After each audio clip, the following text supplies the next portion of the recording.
Yeah, on Yes. YouTube, my YouTube page and the Facebook page for the show.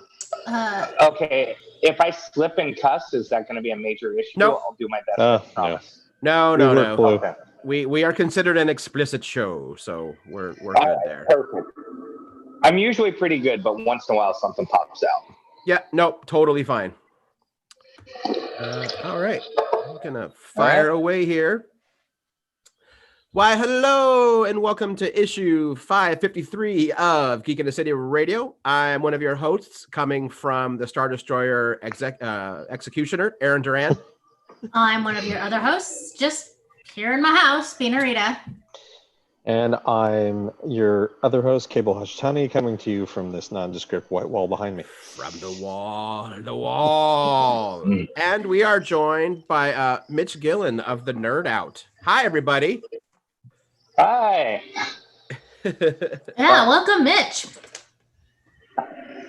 I wish we could have had you on when there wasn't a pandemic and things were going better. That would have been smart of us. Well, I don't think anyone really expected it. It's not like, there was a Google Meet or something on my calendar that popped up and said, oh, hey, there's going to be a pandemic. Get everything done that I want to do, in the next week. That's true. There wasn't, no one sent up that bat signal. Those first few weeks were really weird because I really felt like I couldn't leave the house, but I was unprepared to only be in my house.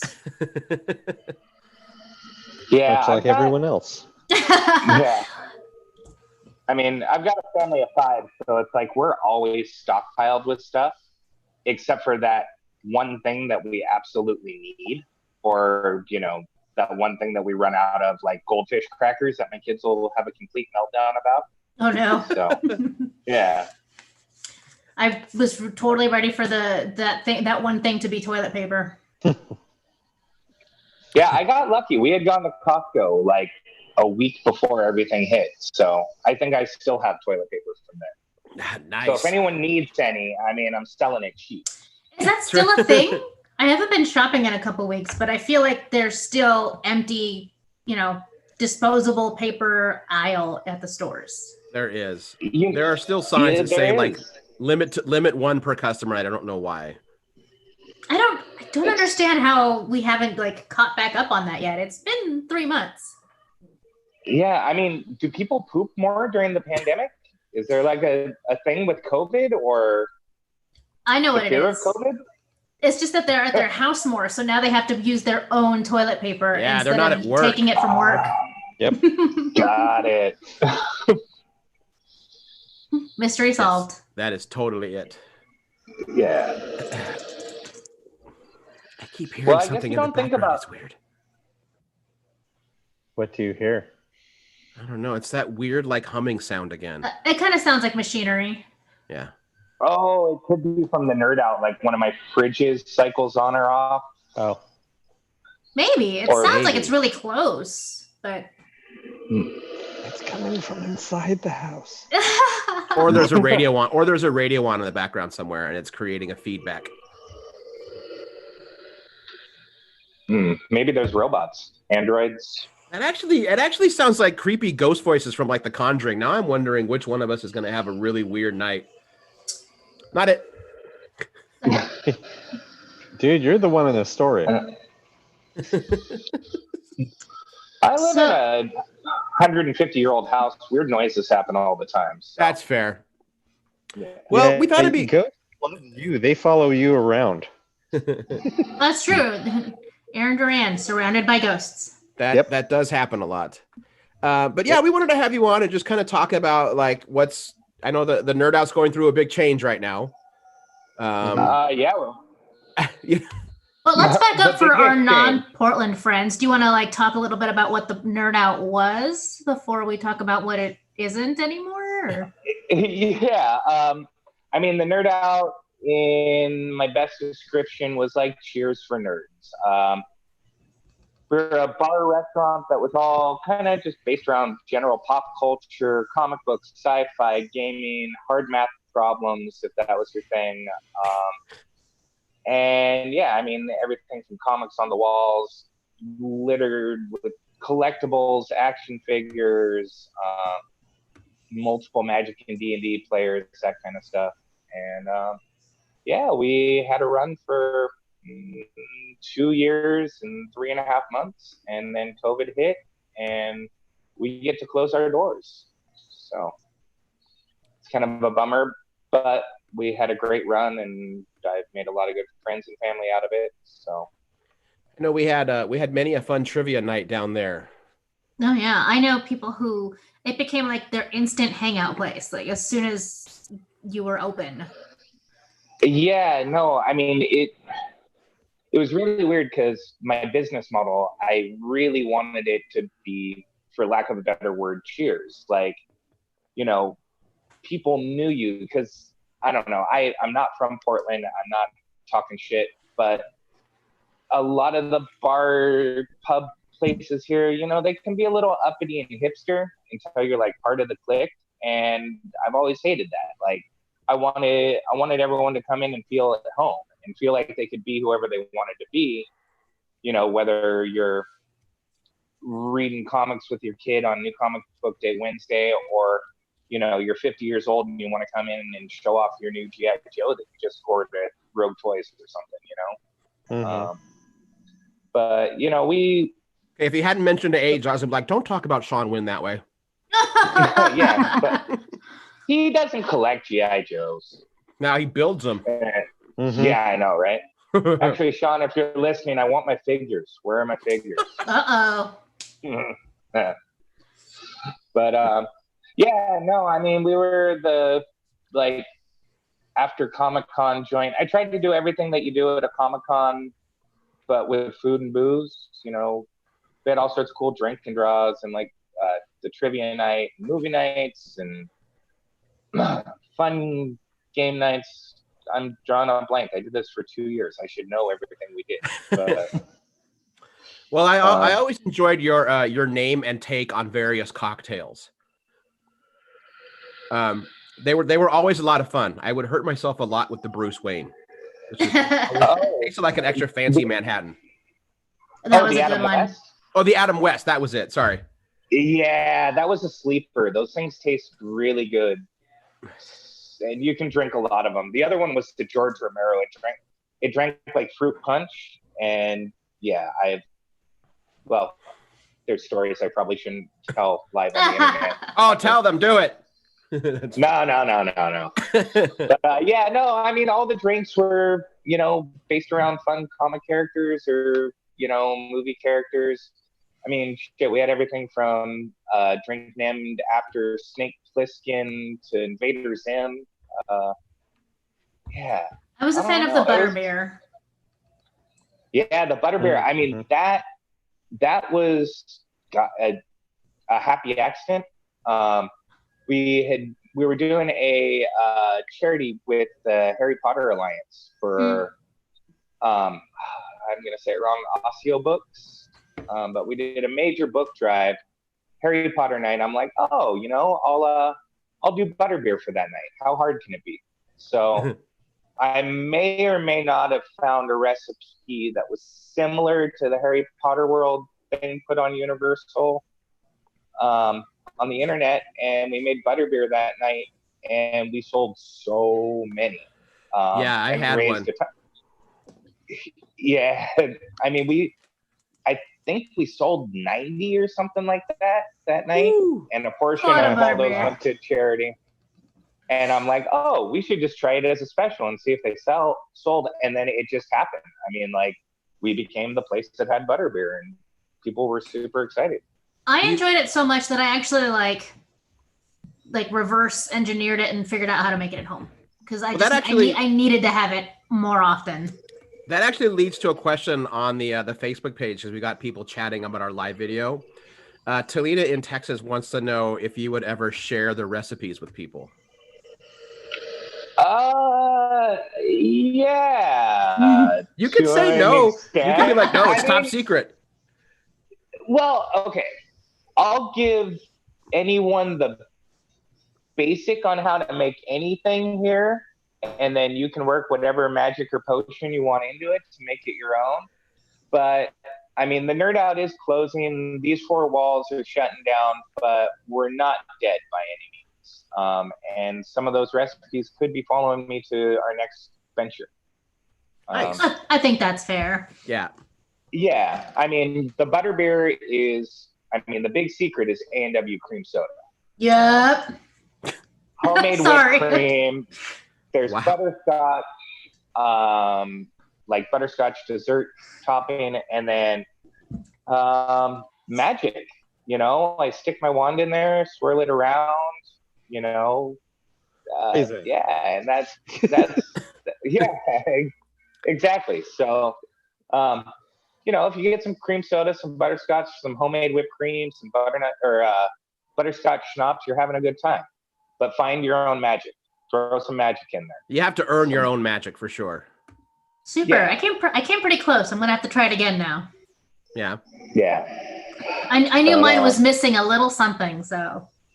Yeah, I don't know. And that's the fun of all this stuff too. Like, or at least why I've always enjoyed cooking and making drinks is experimenting and playing and making something my own that hopefully other people enjoy, or at least they lie about it and tell me they like it. So I'm curious, did you come up with those cocktail recipes and those entrees and all of those different menu items yourself, or did you have a collaborator?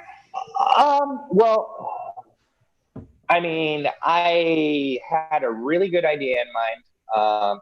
As far as the cocktails, my bar manager and friend of 27, 28 years, we worked everything out together. Like the Spider Manhattan, for instance. I'm a Manhattan drinker. I love a good Manhattan. And I was like, oh, hey, we're going to open a bar on Belmont that quote unquote has a couple cocktail whiskey bars. I want to have the best damn Manhattan on the street. So we played with that Manhattan quite a bit until it was just about perfect. Tracking down radioactive spiders for it was the hard part. Right. Like keeping those in stock. Plus they're kind of hard to mash up in there, but it ended up working out and it was really tasty. So, and then some of the cocktails too were like, a bartender would be like, hey, I got this idea for a cocktail, or hey, we're doing a Star Trek night and I got an idea of how to make a Romulan ale. Let's try it out. And then it'd be a success and, it would end up on the menu.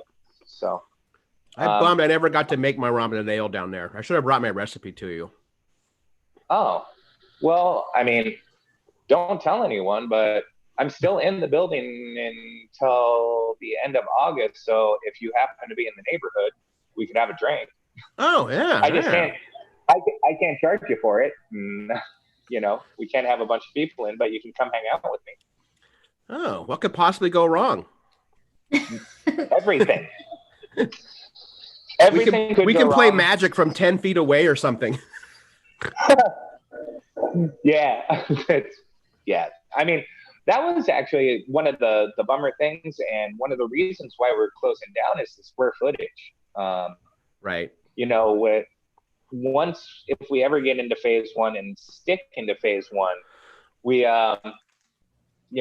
we're only 1,200 square feet, including the kitchen and the bar. Once that opened up, we would have maybe been able to have 8-10 people in here at a time. And I remember from like the bar area, like any kind of like bartender and cook, they're barely like 10 feet apart just normally from what I remember seeing. Oh yeah. Yeah, no, it's a really small space. So if I had someone at a table, it would completely eliminate my bar time.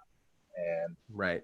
Unfortunately, to keep a bar or restaurant alive, you have to have people in the seats. So, and spending money.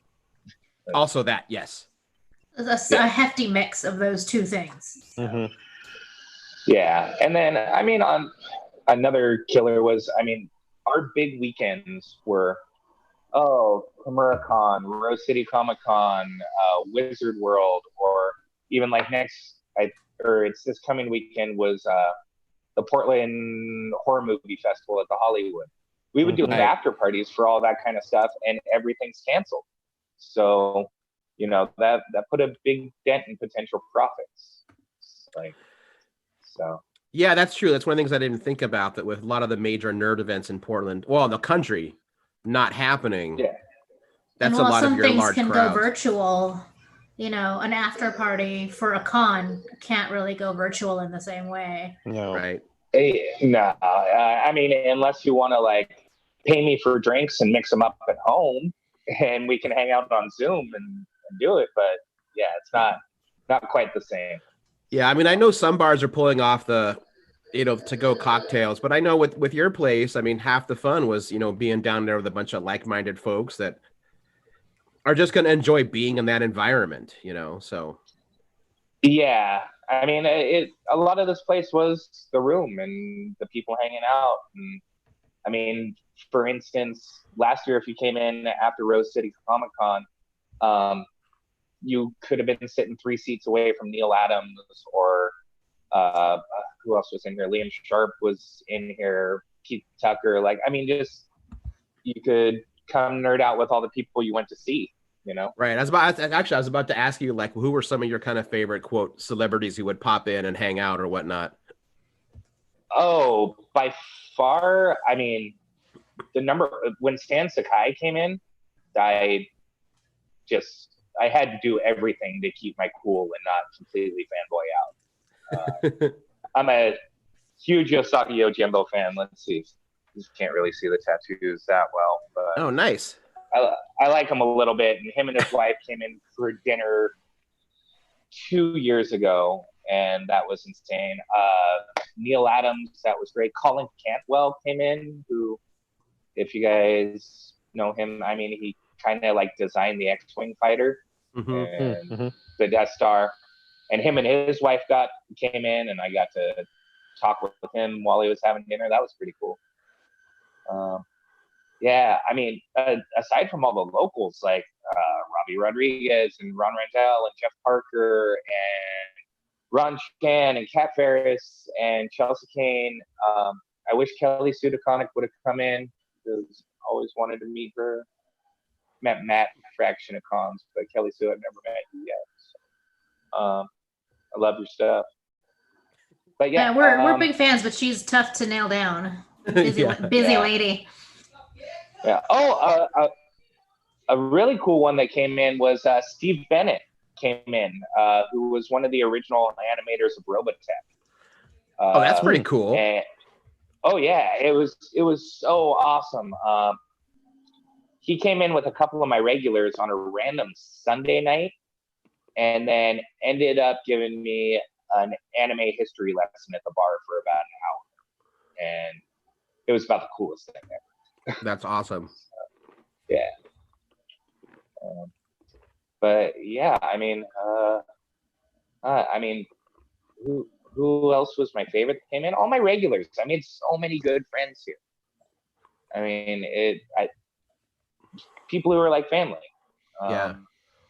Well, I know we know some folks that have shot a lot of the 48-hour film festival stuff in your location, and oh yeah, I think we've done 3 now. I think so. Yeah. Feetoid Productions. Yeah, Feetoid. The Broadsides did their photo shoot there. Yeah. We've had a lot of stuff go on in just a short 2 years. Yeah, you very, like I said, like you very quickly became a go-to spot for a lot of nerds in this town. What I think a lot of people appreciated is that it felt very authentic. This town has actually seen companies or corporations, or even 1 or 2 people try to create like that nerd or geek place. And for as awkward as we can be at times, we can also tell when we're kind of being played on. Like, we can tell when it's a company who thinks like, oh, let's put Star Wars up on the wall and make Star Wars themed drinks, and the nerds will come and give us money. Like, I think geeks have gotten pretty savvy about when we're being pandered to, and when it's actually built with someone who loves it. Oh, it's totally true. I mean, I'm not going to guess anyone's age here, but I know I came from the age where you kind of had to hide your nerddom, and you couldn't just run out to Target and get a Deadpool shirt or something like that. It's a great time to be a geek. We've got all of our heroes on the big screen and stuff, and I can go get a cool Deadpool shirt at Target if I want to. But, you know, people are trying to cash in on it now too. I mean, when we first opened, a lot of people had to, like, you know, test me to make sure that I was legit. Or, I mean, I've been called a poser online. People have said that I was appropriating nerddom. And you can't appropriate nerd culture. It's not a thing. No. Yeah.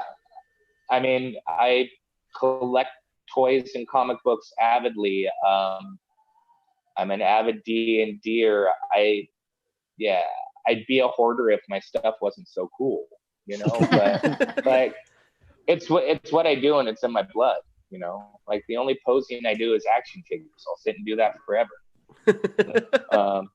Nice. But, yeah, that was funny. I like that. Sorry.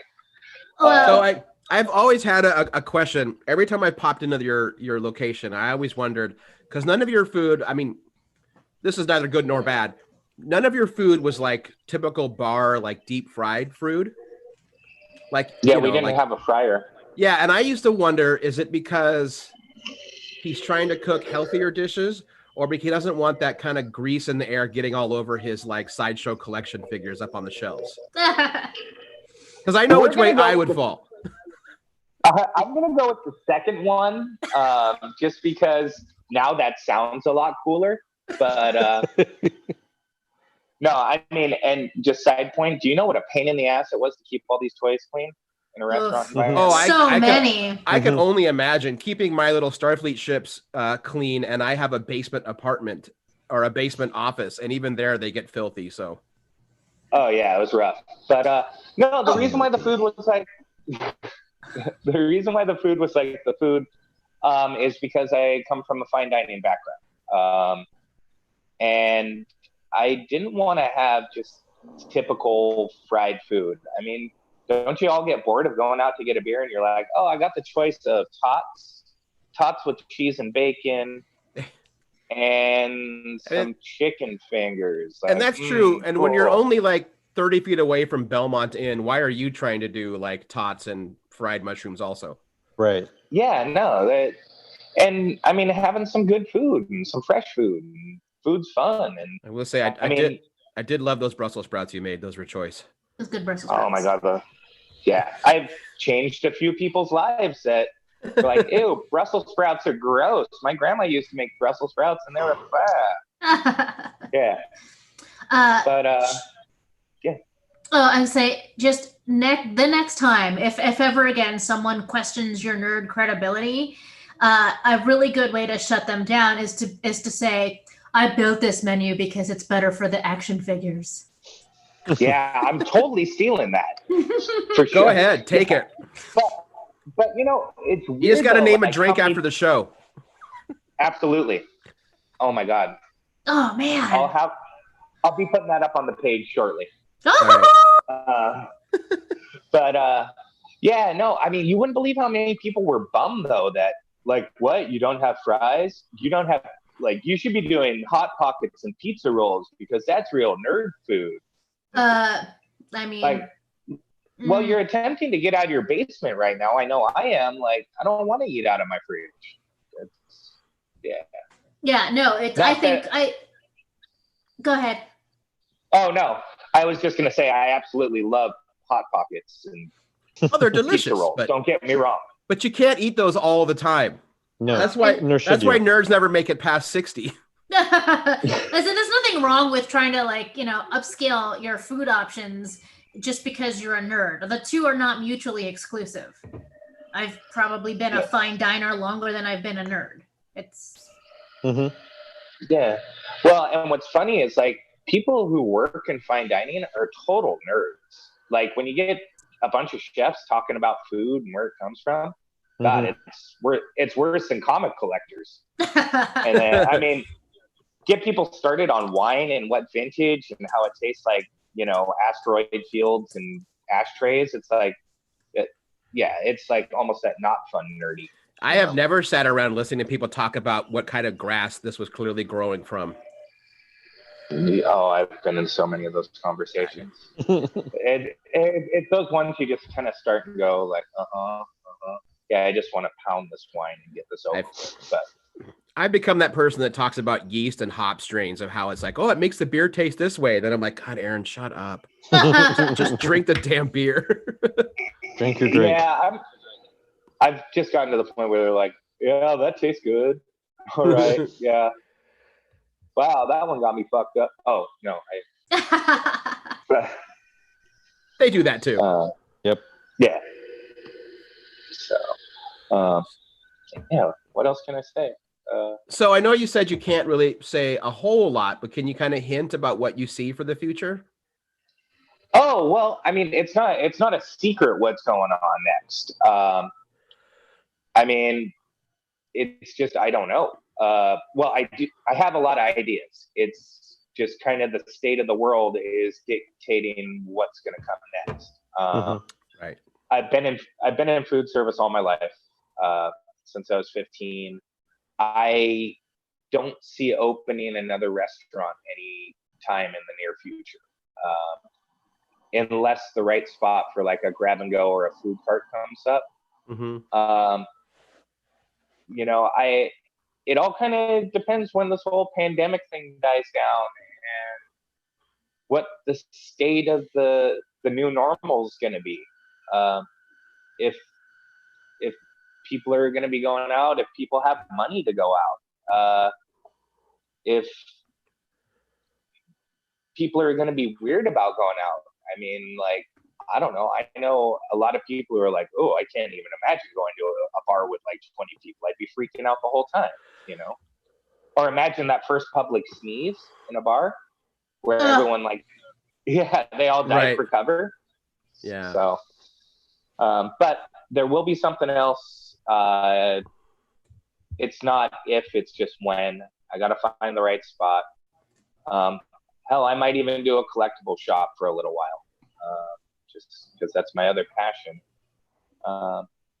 But yeah, stay tuned. We're keeping the social media page up, and we're gonna, I don't know, post funny memes and try and keep people up to date on cool events that are coming up.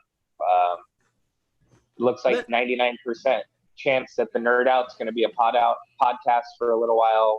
Oh, nice. Me and a couple of other friends. Yeah. And I also say, I've popped by the Facebook page a lot, and it always seemed pretty positive. That's the other downside of nerd culture is it can get pretty damn toxic lately. And your page stayed pretty cool the whole time. It stayed pretty well monitored, and not a lot of dicks showing up. Well, thanks to Sean Wen and his company, Strange Solutions, they had to be the watchdog on that, because I tend to be a little more reactionary, and I'm not as good at holding my tongue when someone wants to be a toxic Star Wars fan. Right. Actually, the first person that ever got 86'd out of here was it was over Rose Tico. And what? Yeah. Yeah. This guy just started saying, well, we're on an explicit show, right? Yes. Yeah. Go for it. How that stupid cunt Rose Tico ruined fucking Star Wars. Why they just had to stick an Asian racial slur into the movie for that effect. And that's where I just had to be all, yo, man, hey, we don't share your opinions, and you can take those outside because that doesn't fly. Yeah. Yeah. But no, I mean, like, people need to keep that shit to themselves, you know? No, we can all enjoy stuff if we're all cool about it. Like, I'm not going to like everything that you like, and I'm not going to like everything that Disney or Marvel puts out, you know? But why do we have to have a bad time about it? Ruin it. Yeah, and that's definitely that's the smart way to go about it. The normal, rational way to go about it.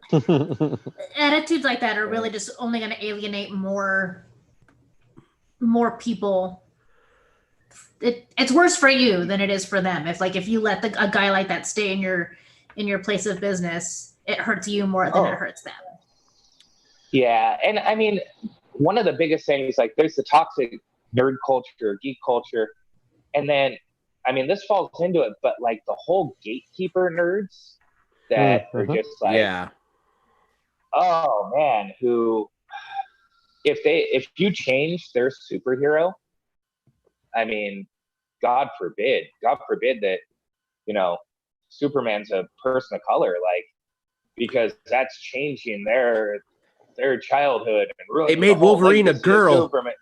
Oh Christ Almighty! Like, yeah, I mean, there needs to just be an end to that. Let stuff happen and enjoy. Be stoked. Like I said earlier, it's a great time to be a nerd. We get Wolverine, whether it's a girl or it could. Wolverine could be a 3-foot tall green alien, and I would be stoked because it's Wolverine. or I might not be, and then I'll watch an old Wolverine movie I like with Hugh Jackman. Fuck it, you know. Yep. Yeah, it's not like they take everything that was in the past and light it on fire and say like, well, that's done. Yeah. Well, I mean, as we've discussed a number of times, those arguments that it's ruining your childhood or destroying the franchise are just excuses for the subtext, which is they are sexist or racist or, you know, misogynist, the whole list. It's scarcely veiled. You know, they're not doing a very good job of hiding their real feelings. No, not at all. My favorite isn't the right word, but kind of my favorite nerds to make fun of are the ones now that are saying like, well, politics have no place in comics. That's my, yeah, those are my favorites to argue with online. The sentence politics have no place, you know, fill in the blank however you want is a shitty stance. Yeah. No matter what, it's just ignorant. Go ahead. I'll just say, if you are someone who thinks that especially your superhero comics have not been political, then I don't know what the hell you're reading. Like, right? Yeah. I mean, say what you want about superheroes killing, but like back when Superman, you know, killed villains, you know, he was throwing slumlords off of buildings, not costume villains. If you were oppressing people and charging them too much rent and kicking them out, he would just throw you off the building. Like they've always been. The first appearance of Captain America is him punching Hitler. So like, they happen. You don't get any more political than punching Hitler. Yeah, and if you keep forgetting that the Empire are the bad guys, then you're getting the wrong thing out of Star Wars. Yeah, I mean that's common knowledge. Yeah, so that's kind of a weird one. But I mean that was a weird thing at the Nerd Out, because one of our like few rules was we didn't allow like really loud, heated political talking in here. You know, no matter what side it was on, just for people to get a little break from what was going on. Right. Like, you know, I'm not a fucking Trump fan, and that's just all there is to it. But I remember one night, this guy, he was buzzed at the bar, and he was going on and on, just super loud about what a piece of shit he was, all this stuff. And finally, I had to tell him to be quiet. I was like, look, man, you know, everyone's trying to enjoy themselves, and we all know Trump's a piece of shit, you know? So I don't know what I'm saying right now. It was just like, it was kind of weird because we tried to keep politics out of the Nerd Out a little bit, you know, just so people got a little break, you know? It's a tough line to draw. Like, you want to be honest about your opinions, especially if those, like, the opposite opinions are harmful to your community, or in general. But you also, you know, you want to make it a good vibes kind of place. So like sometimes it's a judgment call. Yeah, I mean, most of it, like you were saying, you always felt like there was good vibes in here. It was about trying to keep the vibes good.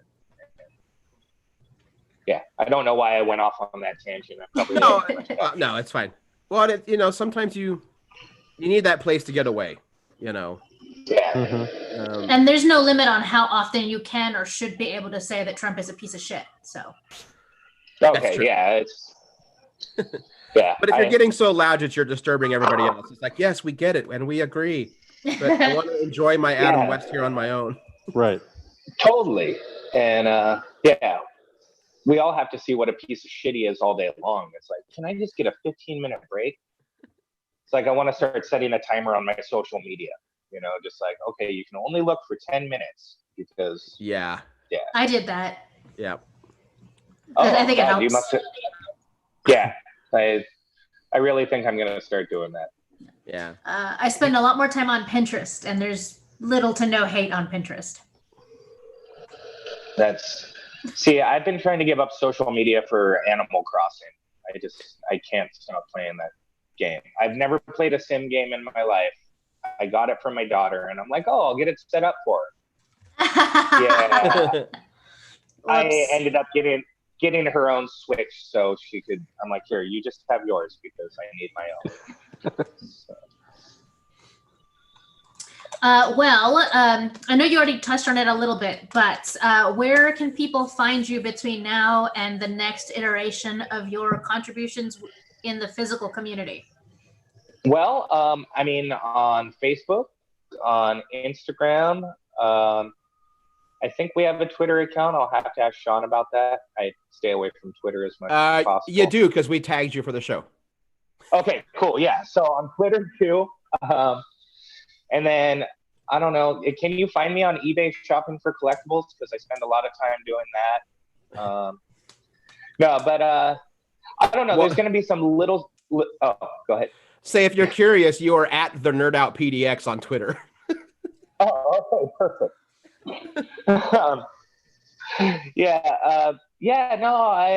be around. I mean, I'm talking to some other bars about when things open up, about doing some pop-up stuff. Hopefully we'll be recording the first test episode of the Nerd Out podcast this week. So hopefully within the next 3 weeks, we'll have something up and going. Nice. Yeah. If you want to run into me, stop by Excalibur Comics once they're open, because I'm gonna go. I've been missing comic shopping so bad. Like I haven't been flipped through comics in like so long. Yeah. Curbside delivery. Thank you so much, all the shops, Cosmic, Books with Pictures, for doing it. But I need to go flip through some. Yeah, I've been getting my curbside from Bridge City, but I need to go inside. Yeah. I want to see the stacks with someone. Yeah. And I need someone to tell me about what's new out there that, you know, I don't know what Google is. I don't want to go look it up. I want someone to tell me how much. I want to go in a store again and flip through Diamond to complain about one company or complain about this and that. That's what we do. Why are they publishing this book still? Exactly. And why haven't they delivered? They were supposed to put this book out like 3 weeks ago and they still haven't come through. What the hell? Why did they hire this writer? He's never on time. Yeah, no, I need that. Well, Mitch, thanks for popping on the show here. Yeah, thanks for having me on. I appreciate it. You guys rock. I'm gonna have more time to like watch the show and listen to it now. Like I won't be busy on Tuesday night at 7:00 setting up for trivia. That's true. Well, the funny thing is watching is relatively new for this show, so we're still getting used to it. Yeah. Oh, that's something I can plug in. The next couple of weeks, you know, trivia became a really popular thing here. A lot of people got close with Joshua and Steven, who did our trivia. We're going to be doing a live stream trivia, like kind of goodbye party, and hopefully having like some special guests and local artists and giving away some stuff over the internet and doing some trivia and having some fun in the next couple weeks. Oh, cool. So we'll announce that on Facebook and Instagram. Oh, excellent. We'll keep an eye Twitter. out for that. Yeah. Yeah. Yeah, that sounds great. Cool. Well, it's exciting. It looks like you're taking kind of a frustrating time right now and making it as positive as possible for everybody. Yeah, I gotta try. You know, but I've been telling people, you know, opening your own business, you spend a lot of time here. I mean, at the beginning, I was here 80 hours a week. towards the end, I was here at least 50 hours a week. So it's a nice little vacation to actually see my family, catch up on my stack of comic books, play some video games. But as soon as I get the chance, I'm itching to get back at it, see everybody again. I missed everybody, you know. Yeah, that's definitely going around. Yeah. That's true. All right, well, Mitch, Cool. thanks for popping on the show today. We'll let you get back to it here. Me. Yeah, right. we'll definitely talk to you soon, and I'll maybe pop in and I'll share that ramen and ale recipe with you. All right, awesome. You guys have a good night. All right, take care. Bye. Thanks, Mitch. Bye.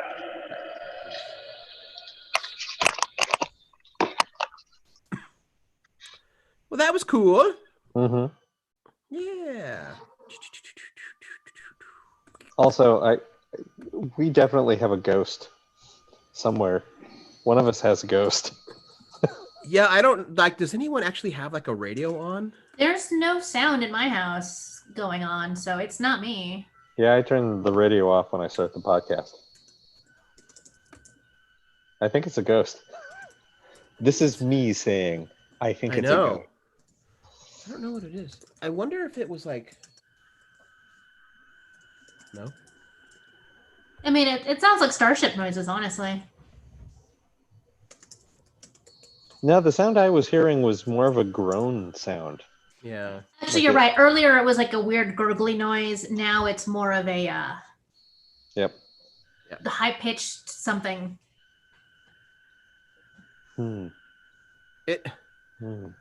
Audio talk on Geek and City Radio. Yeah, I think we'll just have to just push past it some more. Until it possesses you. Aliens. I wish I could like take a screenshot, but I can't with both my hands up. I could take one if you give me time. Okay. Ready? How much time? Do it now. Okay. But where were your hands? Oh, I can't do my hands. I have to do the button. Okay, hold on. We're just derailing the show. Oh. All right, I'm going to snip in 3 seconds. Ready? 1, 2, 3. There. My hand got absorbed. Absorbed. Okay. I guess this way. There was only the trouble. It worked. All right. Now we have our aliens meme. Hooray! Back to the regularly scheduled podcast. Back to the regularly scheduled foolishness. So how else? I'm sorry that Portland is losing the nerd out, but I'm glad to hear that Mitch has got some other plans in the works ahead. Yeah, he seems like someone that he said he's been in food service since he was like 15. So I'm sure it seems like he was kind of ready for the this is how it goes kind of thing, you know? Yeah. Yeah, it's a bummer that the nerd out was so like centered and like focused around events because it just means that there was really not going to be a way for him to move past this. But he does sound like someone who can roll with the punches and already has like things like, you know, the gears are already turning for like what's going to come next. Right. Sure. Exactly. Yeah. I am sure that we have not seen the last of Chef Mitch. No, not at all. How are you guys doing? We didn't have our normal kind of like, how's everybody doing recap. I know. A little bummed. I was supposed to have not like a phone interview, but like I guess like a phone consultation today, and that didn't happen. Oh, did they cancel or did they just forget? I think they forgot, and maybe that's on me. I should have like followed up when they didn't confirm to reply to confirm when I was like, you know, like someone gives you options and you're like, I'll take that option. And then usually they're like, okay, great. That didn't happen. So maybe that's on me, but. Right. Yeah. I mean, yeah. Okay. I like to give people the benefit of the doubt, you know? Oh, I like how there's still just a little bit inside you left. just a scotch. Well, there's a lot of stuff that's happening with businesses now because of their reaction to COVID and because of the whatever stance they're deciding to take with BLM, that their bandwidth is getting narrower and narrower, and normal everyday things just get missed. Right. And that's the thing, is like, I don't have a job right now, and yet I get worn out some days by like having done 2 to 3 things, and I'm like, whoo! The next day I get nothing done because I'm wiped, you know. And that's, I mean, maybe some of that is just like intrinsic laziness on my part, but I'm sure that, you know, at least a little portion of it is just like mental exhaustion. I don't think it's laziness. I think there's been plenty of reports and studies done now that during this period of our life of existence, especially with, you know, with COVID happening, and now with the extra bit of stress with finally coming to terms with the police in this country, that the majority of Americans are essentially operating at fight or flight 100% of the time now. Yep.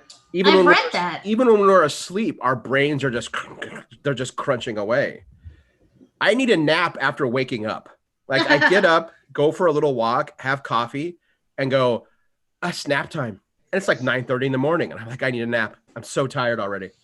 I had a couple of weeks where I got really good about, like, I gradually pushed my wake up time earlier and earlier, so that I was like briefly consistent about waking up at a decent hour and then being productive with my day. And about 2 weeks after that, I just went back to, I'll wake up when I'm awake and I will accomplish as much today as I'm going to accomplish. You could really be anywhere from here to here. Right.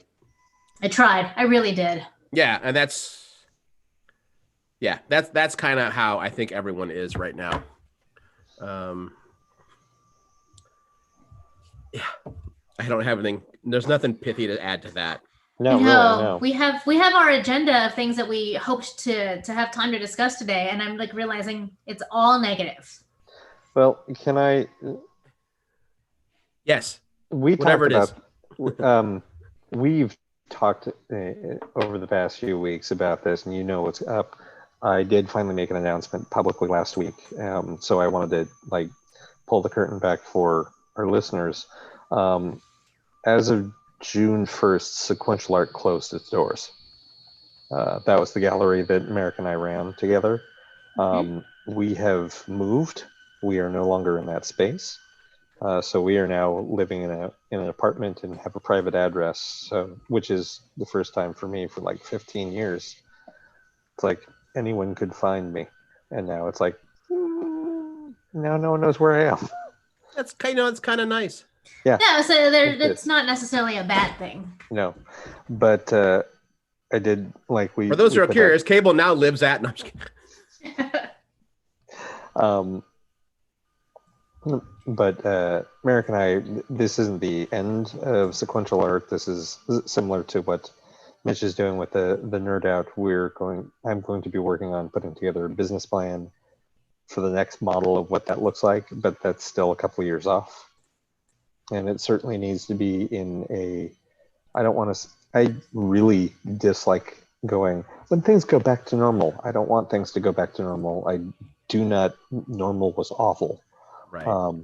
But when we get to a point where we have a vaccine for COVID-19, that's a different picture. So. Yes. That'll be our new normal. Yes.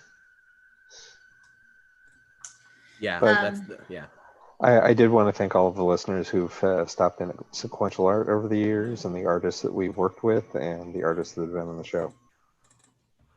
It was much like the Nerd Out, like a really great place to, I don't know, see and be seen by the nerd community.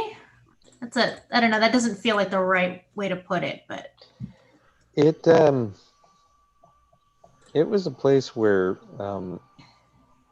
a lot of comic deals went down, that's for sure. A lot of future partnerships got made. Yes. And yeah. I know it's a place where it was a great place to do on-the-fly interviews for Geek in the City. That was always fun. I always really, really enjoyed that. Mind you. Okay, That I was was like, Manju. now I'm She's- hearing voices inside the ghost of the machine. Like, oh no. You should This know is what me Manju reaching sounds over to like by pet now. Manju. Yeah, that's true. He hasn't spent that much time around her because, That's allergic. allergic. Oh, that's fair. But I know that Manju. Yep.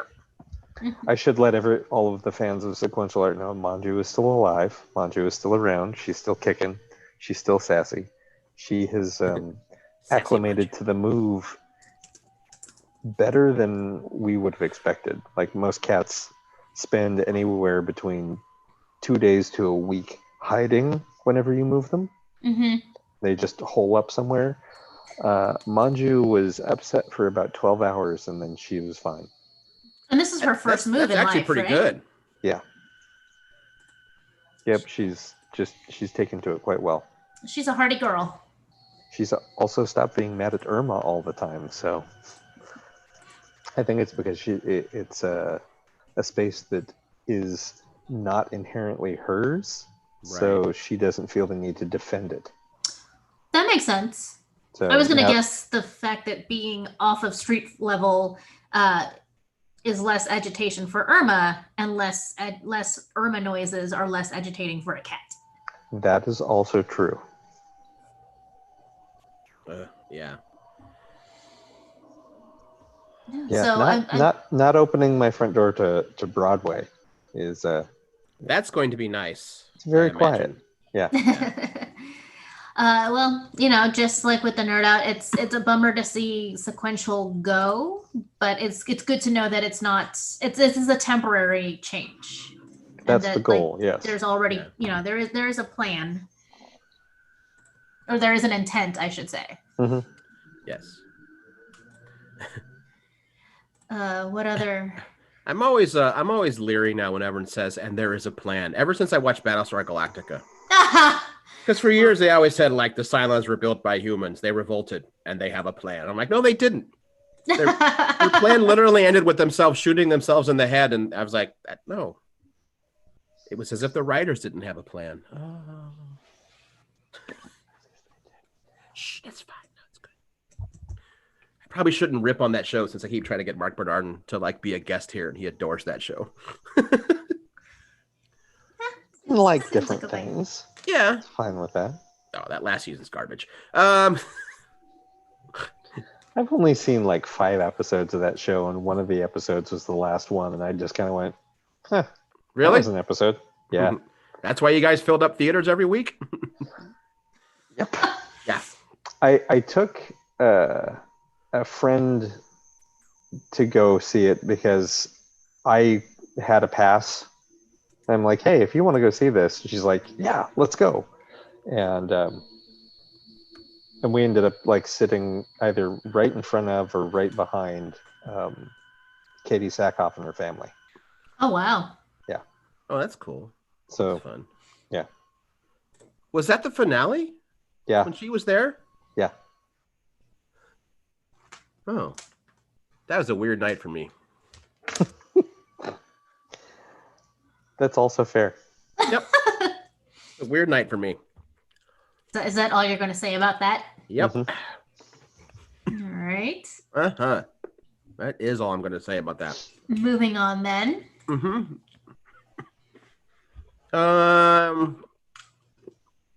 Well, might as well just rip the Band-Aid off, right? Mm-hmm. Yeah. Okay, so, all right. I had some antacid issues, so I'm taking some Tums. I apologize for chewing on the air. Oh my God, you're the worst. I am. Literal worst. We've never done that before. Never. No. So, a few days ago, woke up in the morning to read about the passing of Denny O'Neil, which was, I'll admit, I knew when that time would come, it would be hard for me. I didn't expect it to be as devastating for me as it has been. For folks who don't know, Denny O'Neil was a legendary comic book writer, not just comics, but primarily he's a comic writer. He was an editor. In his later years, he became a teacher, I believe, at NYU for a little while, and he taught, writing and comics. He was also, by all accounts, a very kind and caring and thoughtful person that almost everyone who met him had a kind story about him, and that he remembered damn near every person he ever interacted with. He was a founding member with the organization that would eventually become Hero. It used to be called Actor, a commitment to our roots, before it be called the Hero Initiative. And I do believe he was a founding board member for that group. In the comic world, you know, he's going to be known for the Green Lantern, Green Arrow series, the Hard Traveling Heroes. It's one of the first times that comics dealt with racism and police brutality and drug addiction. And this is in the, I think, early to mid 70s. Cable was that that era.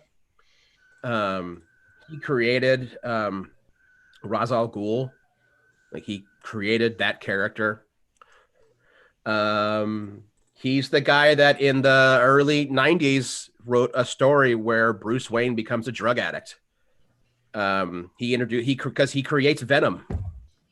It's a beautiful story. Bruce Wayne early in his career can't save this girl because he can't lift this rock up and this girl drowns. And he says, like, if I could have been stronger, I could have saved her.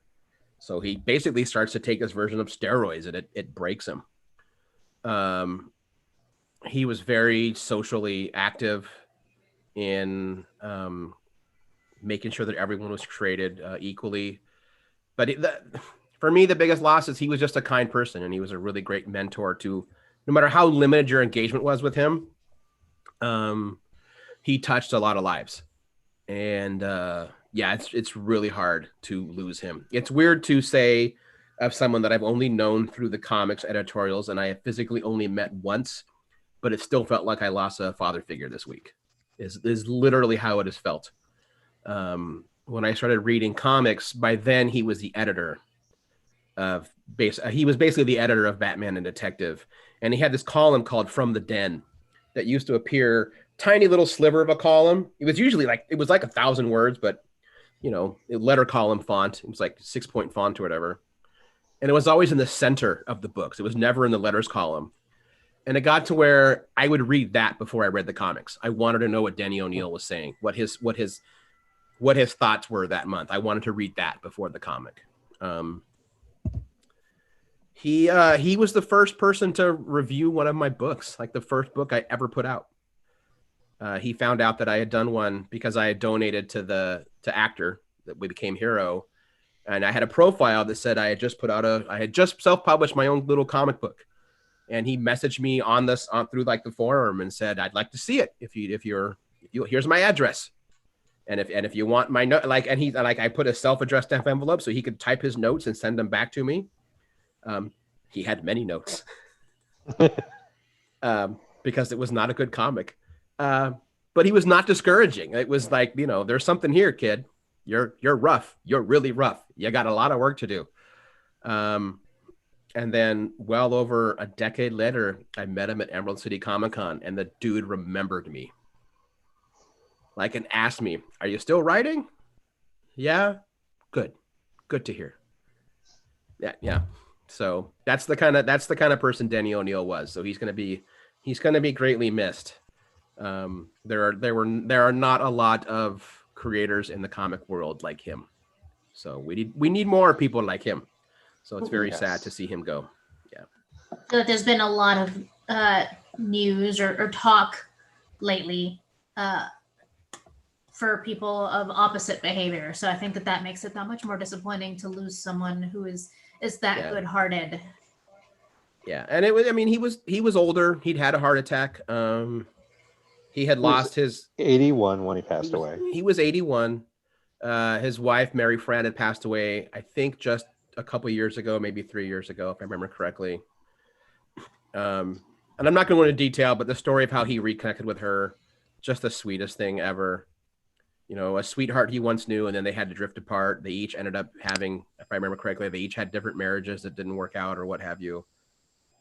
Met each other later in life, like at a book signing, and reconnected and went from there. It's just the sweetest story, you know, in the world. So, yeah, He will be greatly missed. And if I go on and on, I will start crying again. That's okay. You don't have to keep going. Yeah, I talked a bit with Matthew Clark about him yesterday, and like there were some things that I knew about Denny. Like I knew him through reading The Question. Yeah, the series that he did with Dennis Cowan. Gorgeous series. But like, I didn't know that he created James Rhodes, mm-hmm. who we all know as War Machine. Yep. I knew about the Oliver Queen, Hal Jordan road trip. I didn't know that he was the one that kind of reintroduced Jon Stewart. So like, yeah. He was also, like you were saying, he was very socially conscious in a time where that was not at the forefront of what comics were doing. No. I mean, a lot of them wanted to, but they weren't allowed to. Sure. I think he had mentioned once that he just got lucky in that basically Green Lantern was about to be canceled. And I think it was Julius Schwartz that said, "You want the book?" Yeah, sure, I'll do it. And I think he'd mentioned before that they just got lucky in that no one in DC just really cared about the character. So no one can tell you no if no one notices the character. Sure. And all of a sudden they're getting like, coverage in the New York Times, and the mayor at that time of New York like wrote a 1-page thank you letter that appeared in the Green Lantern like 2 issues in. Yeah, he took on racial hatred in that that Green Arrow, Green Lantern series. It's really beautiful stuff. He had an interview with Kevin Smith that Kevin Smith just replayed a few days ago. He interviewed him a few years ago. And you'll kind of crack this up, Cable. He mentions that he and Mary Fran were huge fans of the Arrow show and that they never missed a week of it when she was still alive. Fascinating. And he talked about, he says, the way they reinvented him, the stuff on the island, that's good storytelling. I get it. He's like, it's not my character, but you have to reimagine him for the TV, and that works. That's super positive. Yeah. He also mentioned in the interview when he saw the trailer for the Iron Man movie, he mentioned how he was so excited to see one of his favorite actors play a character he created. He created Obadiah Stane. Oh, really? Yeah. And he jokes about how the people at Marvel used to give him grief for that name because it was always, if you wanted a goofy name, you went to Danny O'Neill. He'd call somebody Ooby Dooby Shooby or Booby Dooby or whatever. So yeah. And he was like, and he's like, I didn't get a lot of money for that, but I saw credit. That was nice. It's pretty good. He named Optimus Prime.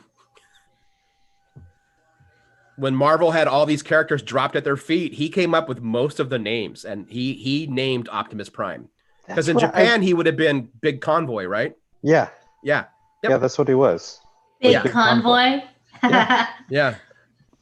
Because he was the leader of the convoy of Autobots vehicles. Yep. Yeah, Danny O'Neill has had his hand in a lot of comics that a lot of people don't realize beyond, Batman and that kind of stuff. Yeah, I feel like did he get interviewed for the Toys That Made Us, the Netflix series? I don't know now that I think about it. I'm not sure. He sounds like he has to have been. I don't think he did a lot of TV interviews. I feel like that came up on that episode. Now I'm gonna have to rewatch it just to see. I don't know if Greg ever listens to any of the Kevin Smith podcasts, but again, Kevin just replayed the one he did with Danny O'Neill, and he's talking about his last really big job was overseeing No Man's Land, that huge Batman arc. Like he ran that show, and he talks about how it had gone it was a 12-issue year-long maxi series, and he says, we get to the part, and we realize that by issue 11, we've kind of told the story. We've got one more to do. But we've wrapped it up. Quote, Gotham has been saved. No Man's Land has ended. He says, so we have this 12th issue. What do we do? Do we just trail it off? And he mentions at the time, he said, the 2 writers I turned to were Greg Rucka and Devin Grayson. And he said, and those 2 wound up delivering what was going to be just we've got to turn in 12 issues to fulfill this maxi series. It went from that, he said, to the strongest issue of the entire run. And if I remember correctly, I do believe it's the one when it's the moment with Sarah Essen at the very end of No Man's Land.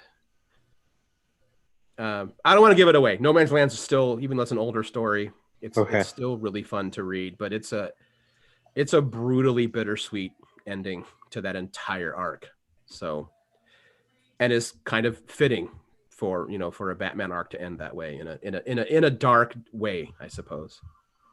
But I've not read it, so neither have I. Like, I thought I was familiar with it, but I haven't read the series. There's a lot going on. I think that if you collect, I think there's 5 full trades for all of No Man's Land, because it wasn't just the Bat and Detective. It was, at the time, it would have been Robin, Legends of the Dark Knight, maybe Shadow of the Bat, and it was a big series. But it was fun to read. It was good to read. I think one of my favorite scenes ever in it is when Superman shows up to try and fix everything, and he, turns into Clark Kent and, runs into Batman and says, how do I look? Will I fit in? Because, Gotham's in ruins, so he's got to make himself look all disheveled. And he's like, there's not enough dirt under your nails. You have clearly been eating well. You have this about you. You still have a glow. You're still standing too tall. He's like, you don't look right at all. And Clark says, okay, to anyone who's not the world's greatest detective. And Bruce is like, you look fine.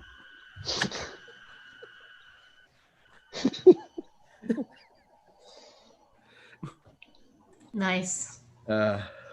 So anyway, that was the piece I kind of wanted to say. It's just a final thank you to Denny O'Neil. He had and continues to have a massive impact on not only my career, but my personal path in comics that I hope I can live up to. So, there it is. Well, thank you for that. Yeah. That's a lot, and it's hard, and I get that. Yeah. So, I don't know. Do we want to talk about the other stuff? It's always nice to end the show on a happy note, but I don't know if we can. Well, I don't think we have anything for that this week. Yeah. So here's the thing. I don't actually know that much about it. I understand what the uproar is, but I haven't actually seen like the core thing. I'm seeing everyone talking about it, but I haven't seen it, if that makes sense. Sure. Cable, I think you've been following this a bit more. By my own admission, I have kind of been in a social media blackout for about 48 hours. That's fine. I have read at least one article and a couple of threads. This is another one of those comic creator has been called out for abhorrent behavior within the community. This particular time, it is 2 different people. One of them is Cameron Stewart, whose accusers have this one I'm having a really tough time with, because it's not like, oh, they got drunk and they hit on women or men or what have you at a con, or they did this. It's not they have addiction issues and they lose control. Right. It's grooming of underage women for later sexual activity. Yeah.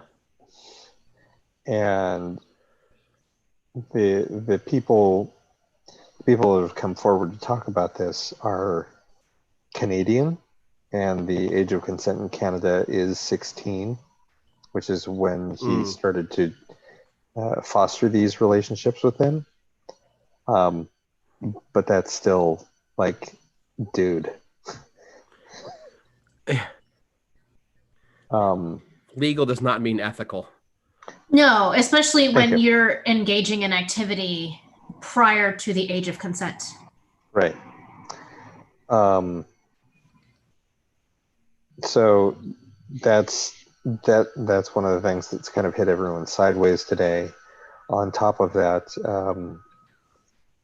there was another long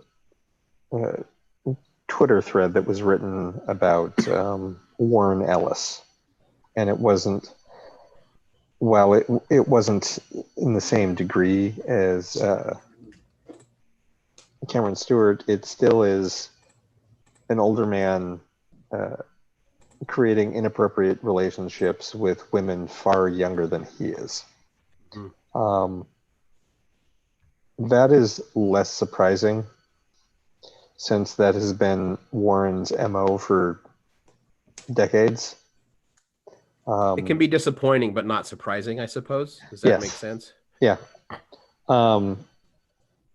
And the people that have written about him are less about, it's like, I love Warren. I think he's great. I think he's a positive force in comics. I think he's a very good voice for this, but he's also a lecherous old man. And I can hold both versions of Warren Ellis in my head and know that I love him for this, but he's a complete bastard for this.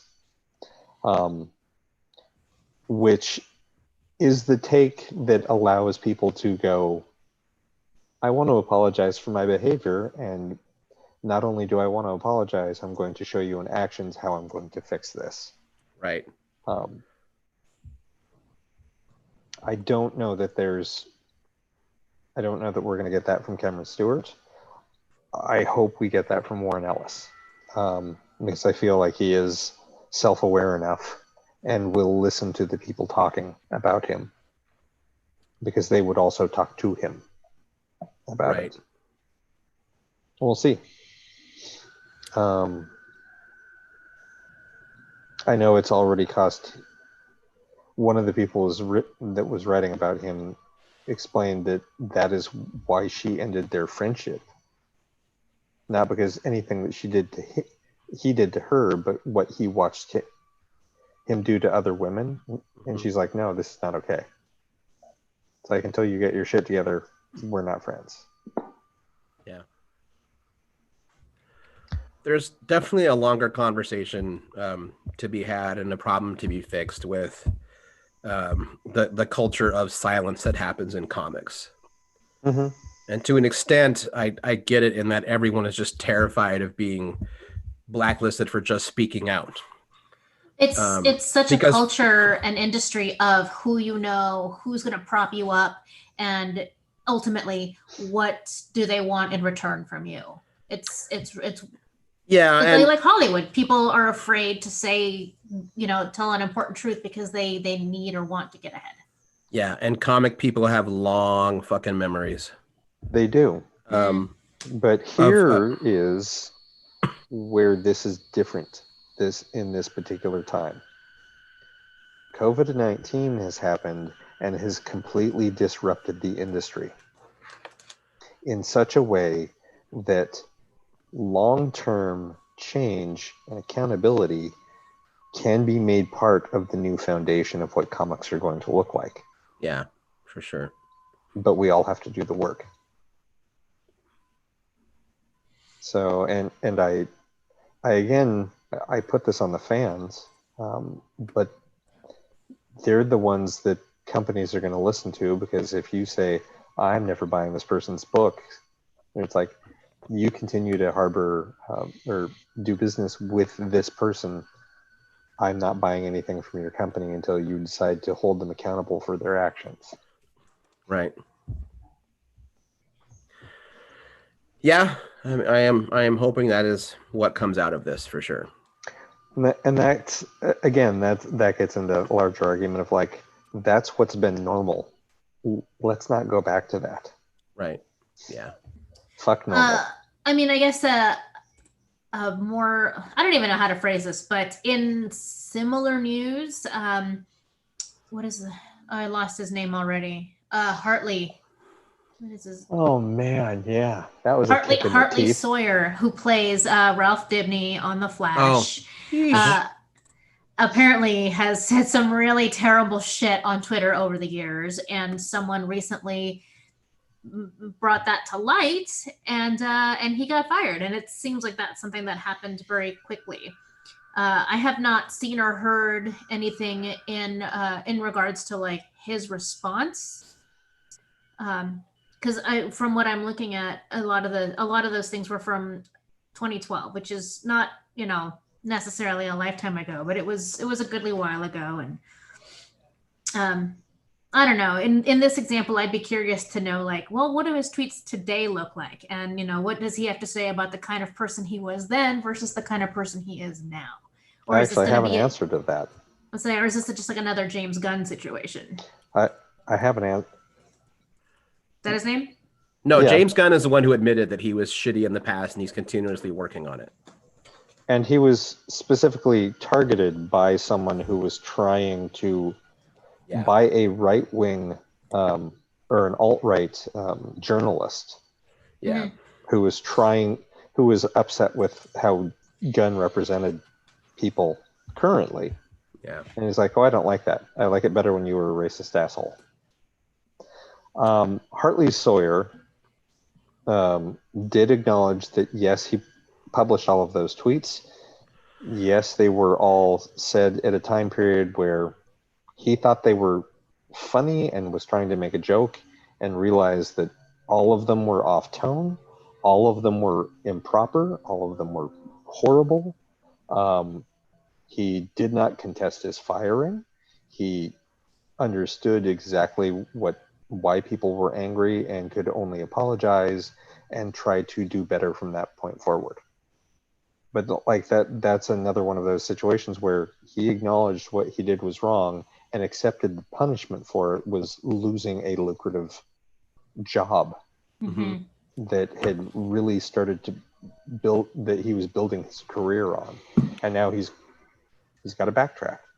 Yeah. And he doesn't have that good faith to rely on for future jobs. Like if you lose your acting job, not out of anything you did, you still have that reputation, and now he has to start all over. His last few tweets were actually in support of the BLM movement. So like he was pushing for more social change and social justice in his more recent tweets. Right. Yeah, like I said, like I know that I have not been the best person in the past, and like by which I mean like not a very good advocate, or just not a very good person to the people in my life. And we have to admit that people can change for the better if they want to. Right. So I'll be curious to see where he ends up. Yeah, I heard someone say it's like, well, you would have thought the CW would have done a lot more vetting and background because he was brand new to that show. I'm like, yeah, but there's a show on the CW Seed where he plays a robot during the zombie apocalypse. He wasn't a brand that's new right. employee. Yeah, he wasn't a brand new employee to Warner Brothers. Well, and I just in 2012 I don't think that Twitter or what you said on Twitter mattered as much to an employer as it can now. Correct. I think that that's become a much more recent thing in our culture, where what you do or say on the internet can bite you in the ass professionally. Right. Yeah. Yeah. So I'm trying to get. No, it's all right. It's just like there's just been so much of this recently, and it just seems to compound on everything else that we're still going through COVID-19. We are now actively managing, trying to work to end police brutality in whatever form that takes, and then having even more of things that harken back to the Me Too movement. It's like none of these fights have ever ended. We've just moved on to other fights. Right. But we're at that point where they're all coalescing into one big fight. Yeah. And I know here in the States, that means like where that final championship bout comes down to is the next election. Oh, sweet baby Jesus. Yeah.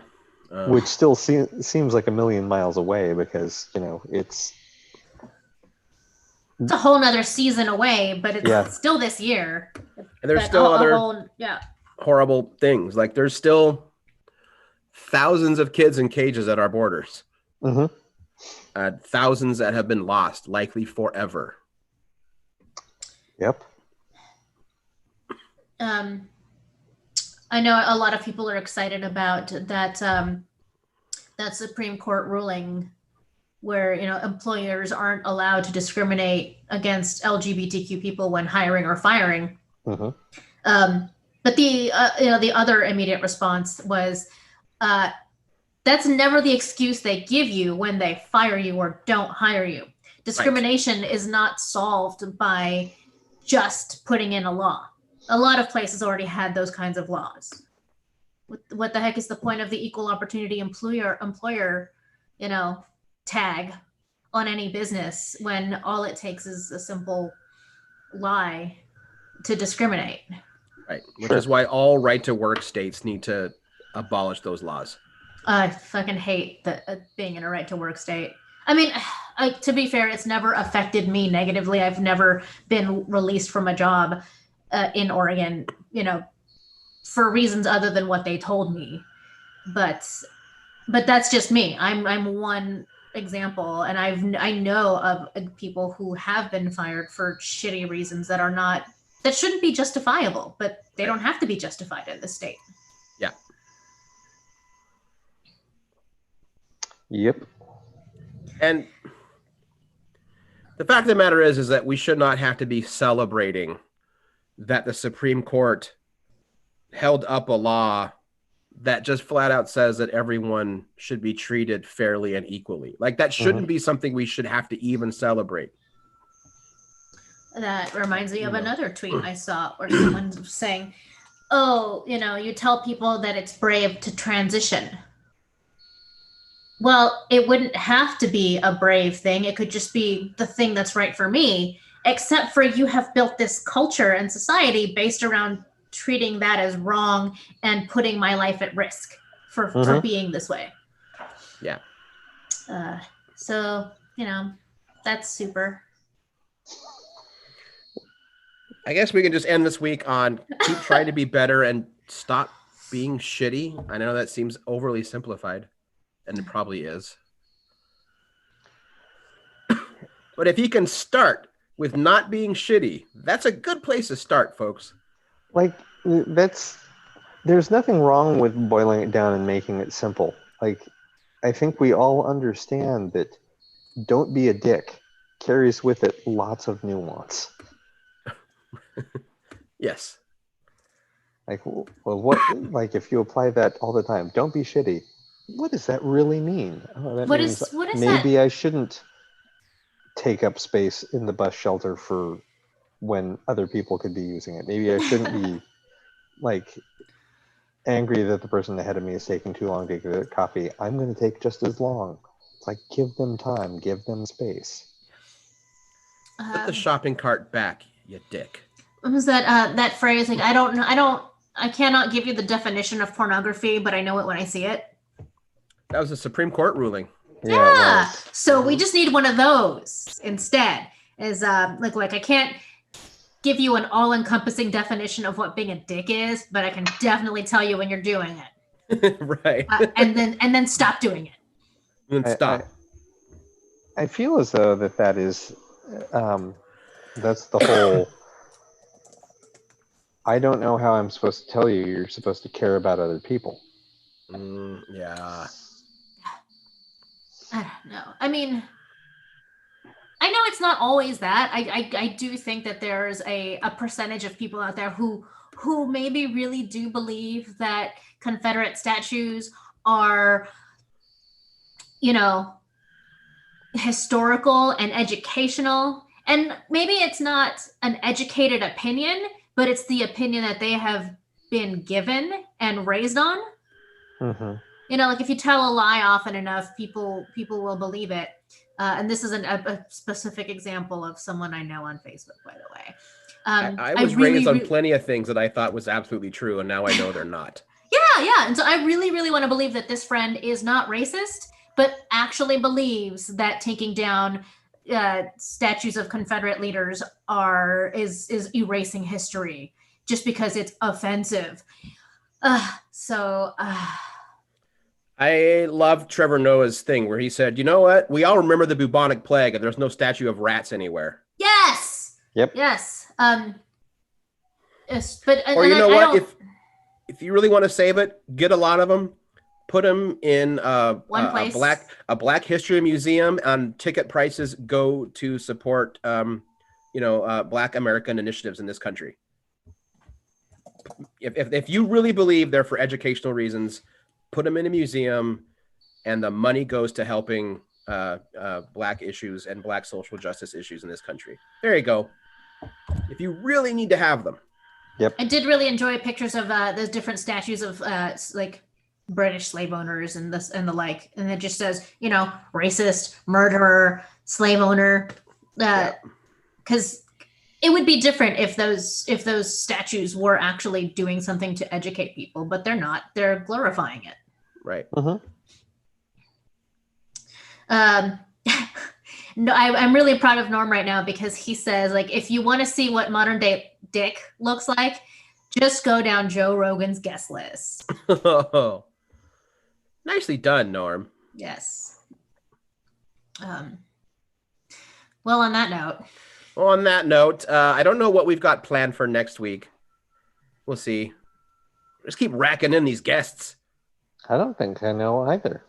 It's because I don't think we have anything going. We don't have anything planned yet. I'm pretty sure we don't, but I'm sure we can think of something. Yeah. Maybe we'll ask Greg back, see what he's doing. Yeah, we haven't seen him in a while, so I would be happy with that. And again, a huge thanks to Mitch for popping in and chatting about us. While I'm sad to see the Nerd Out go, I'm excited to see his nerdy evolution and what will come next. I'm sure we have not seen the last of his creative side for sure. Yeah, I think he's gonna be all right. That kid's gonna be okay. And well, with that, I'm Aaron Duran. I'm Pinarita. And I'm Cable Hashitani. We will talk to everybody next week, and remember, Ted Wheeler needs to resign. Agreed. Bye. We're stopped. All right. Woo-hoo. I think I'm gonna go and lie down. I'm exhausted. Yeah, go do that. You look a little flushed. Is it hot in your room? It is because there's no airflow right now, so it's very warm and stuffy in here. And you're sharing it with a ghost. And I'm sharing it with a ghost who is clearly radiating heat, which is not something ghosts do. Oh man, I am red. Figures. Yeah, go take a cool shower. Going to. And sleep and rest and open windows. Mm-hmm. Mm-hmm. All right. It's nice out. I don't know about you, but it was just raining quite a bit. It is. Actually, I might go for a walk. So we'll see. The lighting in here is gorgeous right now, though. I'm very fantastic. It's very pleasant. Oh yes. All right. Bye, everybody. Bye. Bye.